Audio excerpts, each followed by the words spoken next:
Halo semuanya, nama saya Shertati Apollonius dari kumpulan 6. Hari ini kami akan membentangkan tentang kata ganti nama diri, di mana kumpulan kami telah memilih mata pelajaran Bahasa Melayu tahun 4. Seterusnya adalah objektif kajian yang kumpulan kami ingin capai, di mana pada akhir pengajaran dan pembelajaran ini, murid akan mendapat pertama, mengenal pasti sekurang-kurangnya 4 kata ganti nama diri dengan betul melalui tayangan animasi yang dipaparkan. Yang kedua adalah membezakan penggunaan kata ganti nama diri yang pertama, yang kedua, dan yang ketiga dengan tepat dalam latihan bertulis sekurang-kurangnya 80% ketepatan. Dan yang ketiga adalah menggunakan kata ganti nama diri yang sesuai dalam ayat mudah secara lisan ataupun bertulis berdasarkan situasi yang diberikan.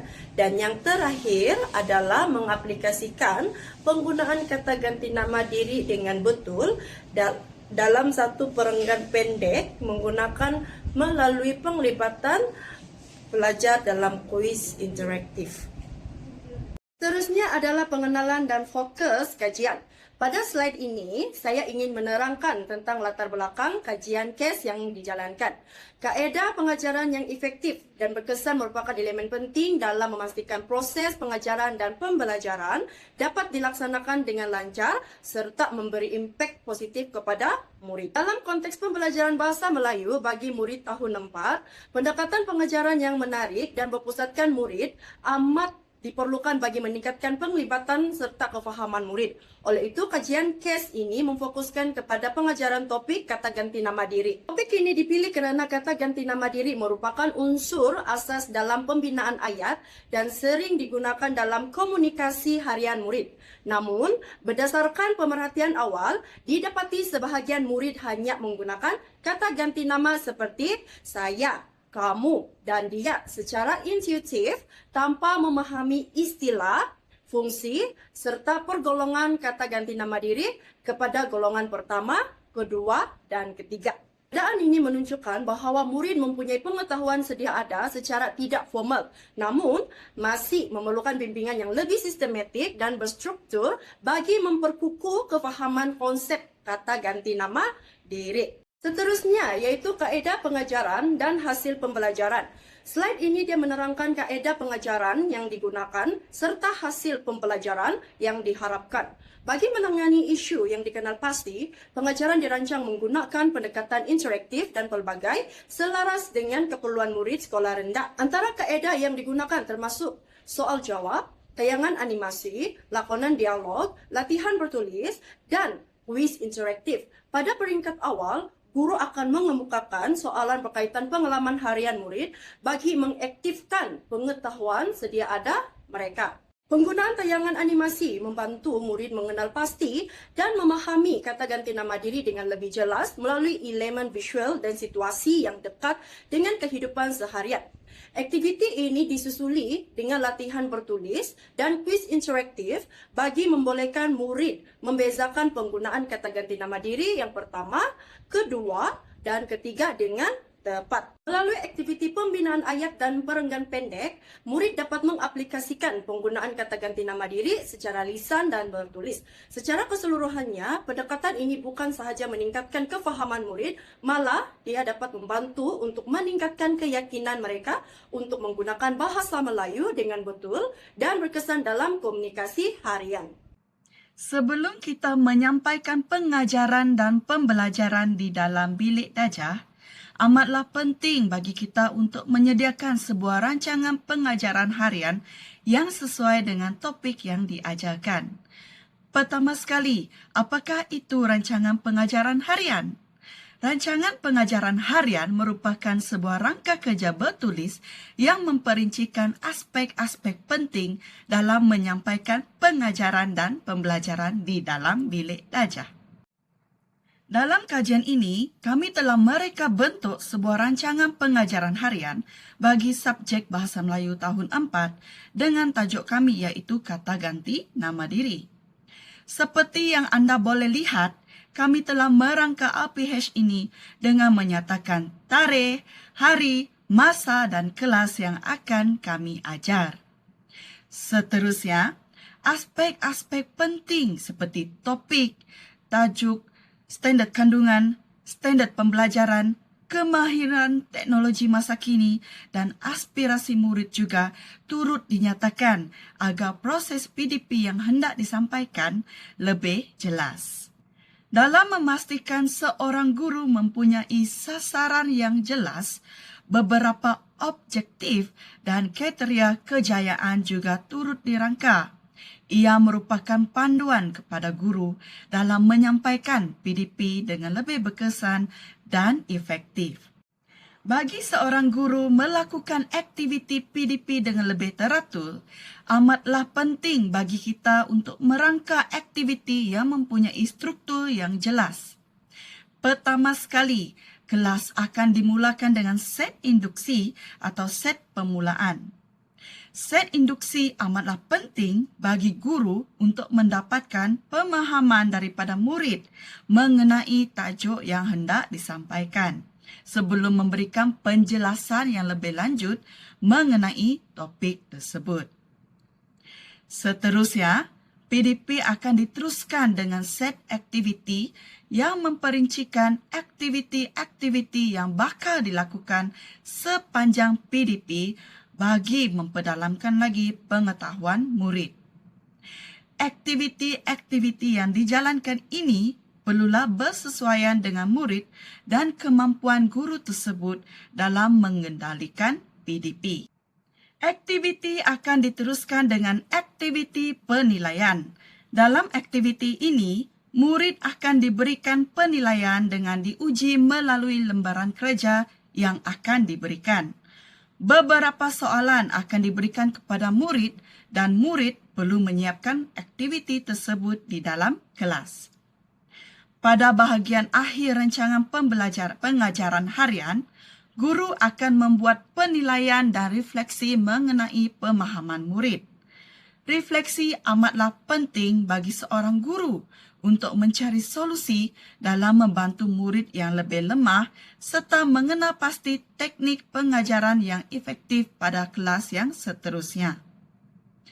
Tuntasnya, proses pengajaran dan pembelajaran yang baik sememangnya dipengaruhi oleh rancangan pengajaran harian yang telah dirangka terlebih dahulu sebelum proses PDP dilaksanakan. Bagi penilaian semasa pengajaran, saya menggunakan kaedah pentaksiran formatif untuk menilai tahap kefahaman murid secara berterusan sepanjang proses PDP berlangsung. Semasa tayangan animasi, contohnya kartun Didi and Friends, saya akan membuat pemerhatian secara langsung terhadap respon murid. Sama ada mereka dapat mengenal pasti kata ganti nama diri seperti saya, awak, kita, dan dia. Selain itu, saya turut menjalankan soal jawab lisan dengan bertanya soalan seperti apakah perkataan yang menggantikan nama orang dalam dialog tadi, atau perkataan itu termasuk dalam kata ganti nama diri pertama, kedua, atau ketiga. Saya juga menyediakan aktiviti ringkas seperti isi tempat kosong atau angkat kad jawapan bagi memastikan murid benar-benar memahami penggunaan kata ganti nama diri. Melalui penilaian saya juga, saya dapat mengenal pasti murid yang telah menguasai kemahiran serta murid yang memerlukan bimbingan tambahan sebelum bergerak ke penilaian akhir. Hello, salam sejahtera. Nama saya Del. Bagi penilaian pada akhir pelajaran, saya melaksanakan pentaksiran sumatif bagi mengukur tahap pencapaian murid terhadap objektif pembelajaran yang telah ditetapkan, yaitu mengenal pasti dan menggunakan sekurang-kurangnya 3 hingga 4 kata ganti nama diri dengan betul. Penilaian ini dijalankan melalui lembaran kerja bertulis dan aktiviti membina ayat. Dalam lembaran kerja tersebut, murid dikehendaki mengisi tempat kosong dengan kata ganti nama diri yang sesuai, seperti saya, awak, kita, dan dia. Selain itu, Murid juga perlu mengelaskan kata ganti nama diri tersebut kepada kategori pertama, kedua, atau ketiga. Seterusnya, murid diminta membina sekurang-kurangnya 1 ayat lengkap menggunakan mana-mana kata ganti nama diri yang telah dipelajari. Aktiviti ini bertujuan untuk menilai bukan sahaja kefahaman teori, tetapi juga keupayaan murid mengaplikasikan penggunaan kata ganti nama diri dalam konteks ayat yang betul. Melalui penilaian sumatif ini, guru dapat mengenal pasti tahap penguasaan sebenar murid sama ada berada pada tahap cemerlang, memuaskan, atau masih memerlukan pemulihan. Sekiranya terdapat murid yang belum mencapai kriteria kejayaan, tindakan susulan seperti aktiviti pengukuhan dan bimbingan tambahan akan dilaksanakan. Secara keseluruhannya, penilaian akhir ini memastikan objektif pembelajaran tercapai serta membantu guru menilai keberkesanan kaedah pengajaran yang telah digunakan sepanjang sesi PDP. Itu saja daripada saya. Terima kasih. Pada bahagian ini, saya akan berkongsikan sedikit tentang analisis reflektif daripada tugasan kumpulan kami. Tugasan ini berkisarkan tentang bagaimana kami merancang RPH sebagai topik kata ganti nama. Secara ringkasnya, saya akan menyentuh 3 perkara utama di dalam reflektif ini. Yang pertama, fokus utama tugasan kami adalah merancang RPH sebagai topik kata ganti nama diri, menilai keupayaan menyediakan pengajaran yang tersusun, sistematik dan berfokus objektif. Yang kedua, topik yang kedua adalah cabaran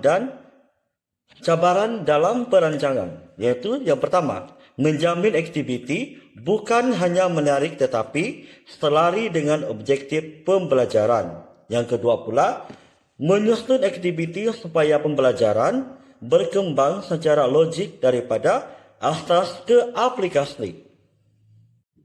Seterusnya adalah keputusan pedagogi yang diambil. Kami menggunakan pelbagai pendekatan seperti animasi, latihan pengelasan dan tugasan aplikasi. Pemilihan BBM dibuat berdasarkan kesesuaian dengan objektif pembelajaran, di mana aktiviti disusun berperingkat untuk memberi peluang kepada murid untuk meneroka dan berlatih serta mengaplikasikan pengetahuan mereka. Seterusnya adalah penjajaran objektif dan aktiviti, di mana objektif dirangka secara hierarki, yaitu mengenal pasti, seterusnya membezakan, seterusnya mengaplikasikan. Aktiviti dipadankan dengan objektif, di mana penjelasan dan penilaian kemampuan membezakan. Dan dalam itu, kami juga membuat tugasan ini di mana pelajar akan membuat pembinaan ayat dan menilai kemampuan dalam pengaplikasian terhadap pembelajaran yang mereka sudah pelajari. Kesimpulan kajian, PDP berjalan dengan berkesan apabila guru memulakan sesi dengan soal jawab untuk mengaktifkan pengetahuan sedia ada murid. Penerangan ringkas tentang kata ganti nama diri membantu murid untuk memahami konsep asas, manakala aktiviti lakonan dialog memberikan peluang kepada mereka untuk mengaplikasikan pengetahuan secara praktikal.